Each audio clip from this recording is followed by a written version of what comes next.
I was in a group with Laurel Hughes, and we ended up going positive.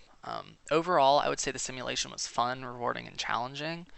Um, to begin with, our strategy was to enter into China and then expand from there. We chose to enter China because of their large population, GDP growth, and the projected annual toothpaste market growth. Um, China also had a low poverty rate with high GDP per capita in their region.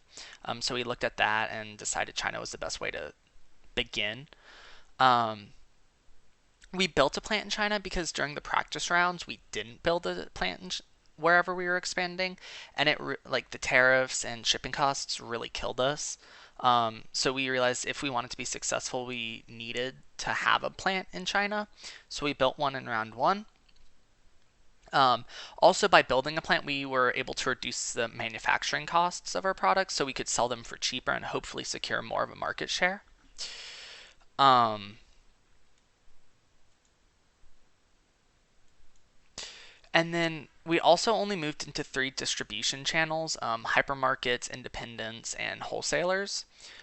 We chose these three because our main uh, target markets were young people and families.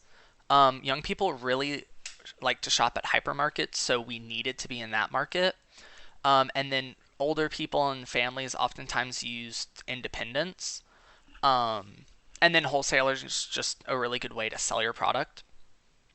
Um, and hypermarkets did phenomenally. They sold almost 50% of our total sales. Independents were a little lackluster, but we still made money, so it was fine. Um, to begin with, we had a very low advertising budget, but ultimately each round we increased it because it was so low, and we realized that like we had a pretty bad brand equity early on, but we fixed that later in.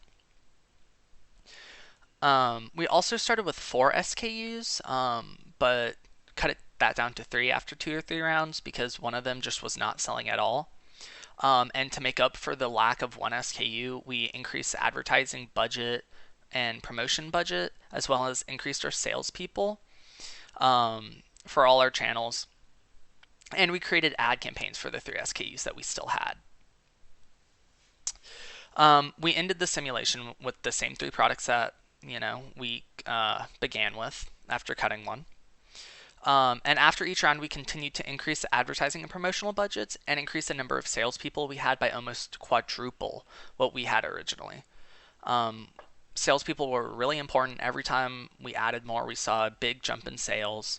Um, so yeah.